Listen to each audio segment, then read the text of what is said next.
اعملي العيش الفينو في البيت، هيطلع احلى واخف واجمل من المخابز واوفر كمان من المخابز. تخيلي بقى انت كل اولادك كل يوم شوفي محتاجه بقى تشتري ايه من الفينو بتاعك عشان خاطر اللانش بوكس. لكن النهارده لو انت عملتيه في البيت هتوفري، والكيلو الدقيق هيطلع لك كميه حلوه جدا هتكفيكي كذا يوم. نسمي الله ونصلي على سيدنا محمد عليه أفضل الصلاة والسلام. والنهاردة بفيديو جديد ويوم جديد، ونشوف النهاردة الطريقة بتاعتنا للفينو هيكون زي المخابز وأجمل منها.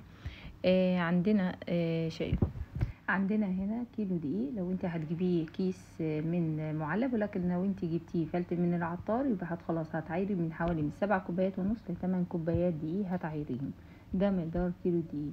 انا عندي هنا هعجن في العجان، هنا جبت العجانه بتاعتي وعيرت عندي الدقيق عشان الدقيق عندي سايب، فعيرت 8 كوبايات دقيق. لو انت عايزه تضاعفي الكميه ضعفيها، وممكن تعمليه وتشيليه كمان عندك في الفريزر، ووقت ما انت تخرجيه خلاص تطلعيه من الرخامه وتسيبيه فوق.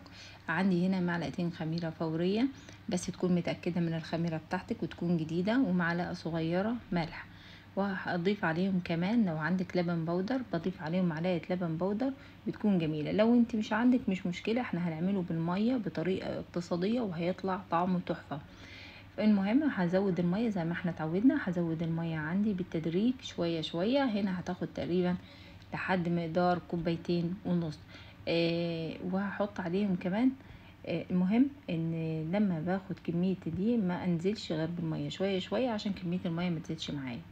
وعندي كمان 50 جرام زبدة بتكون سايحة بره التلاجة، بضيفها في الاخر بعد ما بعجن، بتدي قوام حلو قوي، بتخلي العجينة عندي غنية كده شوية.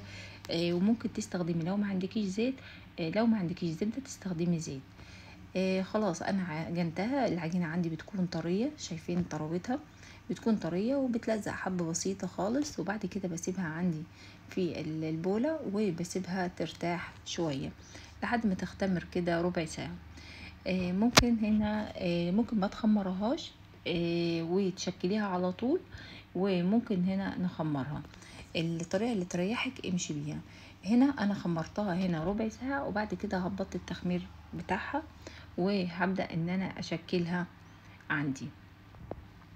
هاخدها عندي هنا على الرخامة، وهبدأ هنا دهنت دهنة بسيطة للمفرش السيليكون، وهنزل عندي كمية العجينة بتاعة العيش، وهبدأ ان انا افردها كويس، وهبدأ ان انا اخدها افردها بايديا، وبعد كده هفردها رول.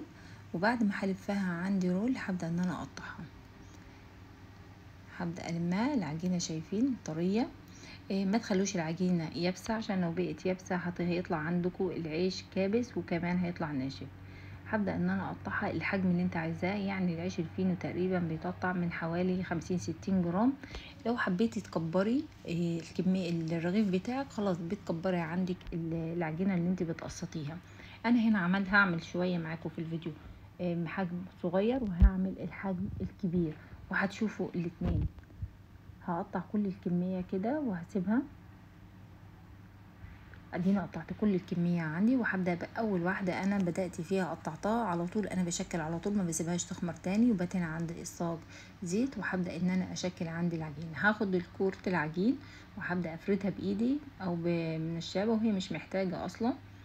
هبدأ افردها كويس خالص، وبعد كده هفردها عندي زي الرول. المهم بس ما يكونش فيه هوا بين كل لفة والتانية، وهقفلها خالص عشان العجين عندي ما يفتحش، وهديها برمة بسيطة هفردها.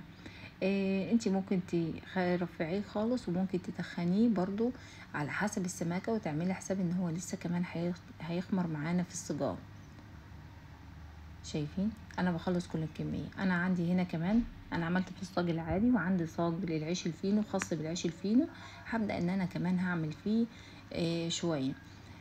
هنبدأ برضو هفرد بنفس الطريقة، وبعد كده هلم العجين واقفله كويس جدا جدا عشان ما يفتحش بعد الخمر والسوا، وهبدأ ان انا ارصه عندي في الصاج. هنا شايفين هنا الصاج عندي الصف الواحد ممكن يشيل 2 صغيرين او يشيل واحد كبير. هتشوفوا الحجم الكبير في الصاج ده هيطلع شكله ازاي، والحجمين الصغيرين هيطلعوا ازاي. ده هيعتبر ميني بس حجمه حلو جدا للاولاد في المدرسة. خلصت كل الكمية عندي اهي، وبدأت تدخل في خمر بسيط. بعد كده انا هدهنه بحبة مية. وكمان ممكن ما تدهنوش اصلا. انا في جزء دهنته بحبة لبن، وفي جزء مش هدهنه. ده اللي انا دهنته باللبن. هدخل الفرن، هكون مشغلها على اعلى درجة حرارة لمدة ربع ساعة، وهدخل عندي كل الصجان بتاعة العيش الفينو هدخلها على اعلى درجة لمدة 12 دقيقة بالكتير، ما هطولش عن كده عشان العيش ما ينشفش مني. شايفين اللفة بتاعته الدوران وفيه لب من جوه، بيبقى تحفة ويكون مشبع جدا للأولاد، غير العيش الفينو بتاع المخابز. دي حاجة بيتي، بالرغم ان احنا عاملينه بالمية. ولو عام حابة انك انت تزودي القيمة الغذائية بتاعته، عايزة تعجنيه باللبن، مفيش مشكلة، هيبقى افضل واحسن كتير للأولاد. اهو يتحشي جميل جدا. عندي هنا كمان ده الحجم اللي هو الصغير اللي انا عملته صغير. انا هنا عملت، شايفين الحجم الكبير ده بطول الصاج، عملت بيعمل رغيف واحد.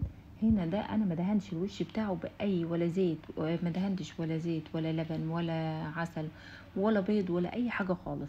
هنا التسويه دي انا شغلت الفرن على اعلى درجه حراره خالص، الماكسيمم بتاعها، ورفعت الصاج بتاعي في الرف الاعلى اللي هو تحت الشوايه على طول، وهو هياخد اللون ده وهيستوي. وشايفينه هو طري جدا ومش ناشف. لو وصلتوا لحد هنا حط لايك وكومنت حلو كده زيك، وهتوحشوني لحد الفيديو اللي جاي. مع السلامة في وصفة جديدة ان شاء الله تنال اعجابكم، وان شاء الله تجربوا فيديو النهاردة ويعجبكم، وان شاء الله تعملوه كلكم في البيت. مع السلامة.